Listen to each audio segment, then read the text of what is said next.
Olá, pessoal, eu sou a Débora, sou uma mulher branca, tenho cabelo escuro, longo, ondulado, estou com um brinco longo vermelho e uma camiseta branca.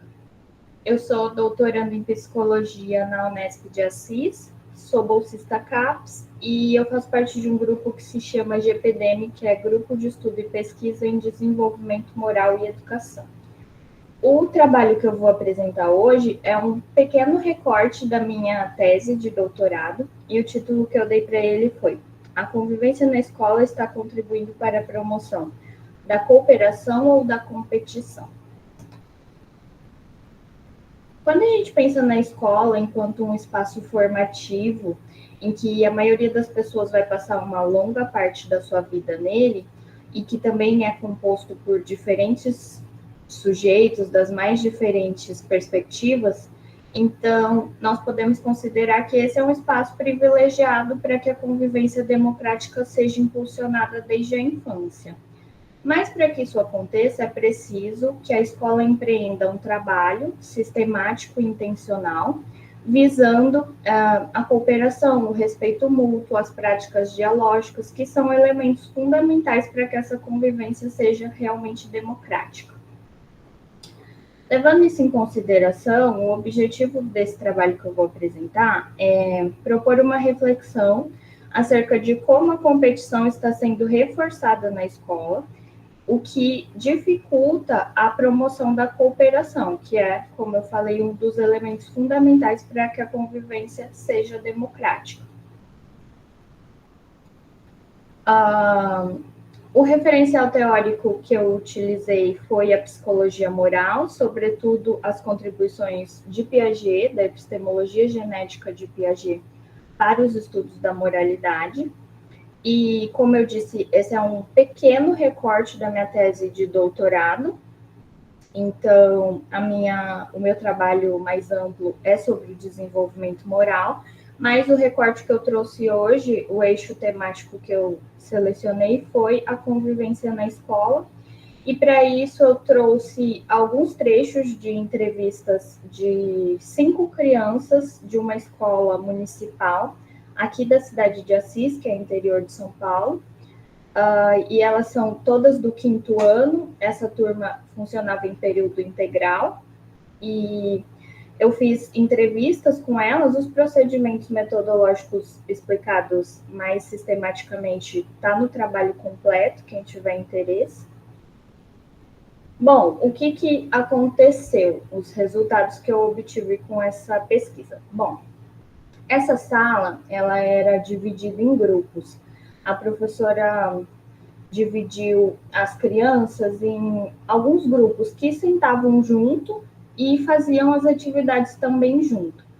E aí, utilizando uma fala de uma das crianças que era um garoto, Tutu, ele me disse assim: existe o grupo dos melhores, que sempre faz tudo, sempre termina tudo primeiro, e o grupo dos piores, que são mais bagunceiros, que nunca terminam as atividades. E aí eu perguntei para ele: e você é de qual grupo? Aí ele me disse: eu sou de um terceiro grupo, o grupo dos quietinhos, que não é bagunceiro, termina as atividades, mas não se compara com o grupo dos melhores. Então, de acordo com esse relato e com outros, existia nessa turma 3 grandes grupos, né? As crianças sentavam de 6 a 10 crianças em cada grupo, e aí eles faziam, como eu falei, as atividades juntos. E o que a maioria das crianças, todas as crianças me disseram, que esse grupo, que o Tutu vai chamar de os melhores, eles tinham o maior prestígio dentro dessa sala. Então, a professora, eles sempre terminavam tudo, eles sempre conseguiam tudo. E, com isso, a professora também atribuía mais atenção a esse grupo. Nessa escola, em geral, não só na sala de aula, mas na escola, existia um certo incentivo para a competição. Então, eles participavam de diversos campeonatos, concursos, existia esse ambiente propício para que os alunos se esforçassem e se destacassem mais que os outros. Mas na sala, especificamente, a professora também trabalhava com esse tipo de dinâmica. Então, ela trazia, por exemplo, a questão da cartelinha de estrelinhas. Então, cada atividade, quando era finalizado primeiro que os outros, ganhava uma estrelinha. E completando essa cartelinha de 20 estrelinhas, você ganhava um brinde. Os brindes eram voltados para material escolar, então caderninho, caneta, mas existia essa dinâmica de incentivar a criança a se destacar. Bom, como eu falei, aí o Tutu me trouxe isso de que existia esse grupo dos melhores, mas dentro desse grupo existia uma criança específica que era a Duduzinha. A Duduzinha, ela fazia parte de um programa aqui do município que é para atendimento de crianças com superdotação e altas habilidades. Então, com isso, ela alcançou um prestígio dentro da escola, ela tinha notas muito boas, um comportamento excelente, então isso fez com que ela se tornasse uma espécie de aluno modelo para a escola, dentro da sala de aula e fora também.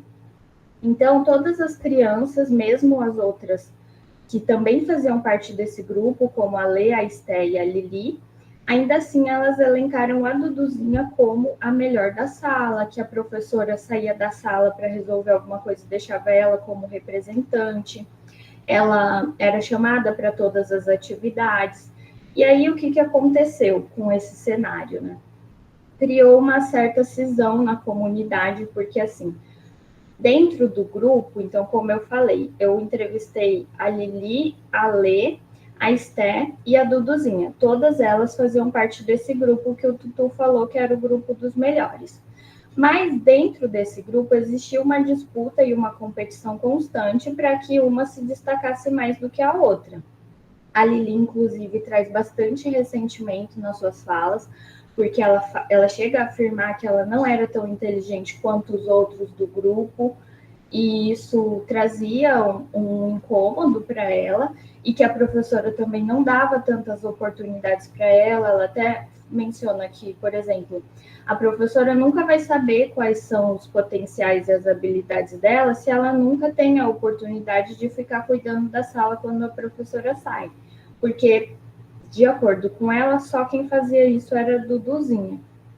Então, isso gerava dentro desse grupo essa competição, mas fora do grupo, o Tutu tinha um posicionamento, ele naturalizou a situação, então ele me chegou a afirmar que ele jamais poderia fazer parte do grupo dos melhores, porque ele era lento, ele não era tão bom, então aquele grupo não serviria para ele não poderia fazer parte desse grupo. Mas ele também fala que acha isso certo, que achava que a Duduzinha merecia esse lugar de prestígio, porque ela era muito melhor do que os outros alunos. Mas outras crianças não lidavam tão bem com essa situação. Então, todos eles me relatam que a Duduzinha, por exemplo, sofria bastante bullying dos outros colegas, porque ela era chamada de mini professora, faziam chacota com a altura dela, com a relação dela com a professora, porque eles não viam nela essa figura de autoridade como a professora queria que fosse. Então, isso criava uma cisão naquela comunidade e dificultava a construção da cooperação. Existia, na realidade, um clima constante de disputa e de competição, não existia esse ambiente cooperativo.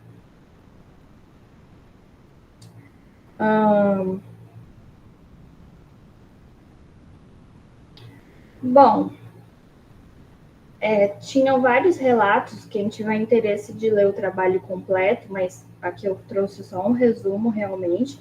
E o que a gente pôde constatar, então? Bom, apesar desse recorte que eu trouxe ser extremamente pequeno, né? Eu conversei só com 5 crianças, ainda assim eu acho que ele traz elementos bem impactantes para que a gente repense as práticas pedagógicas empreendidas na escola.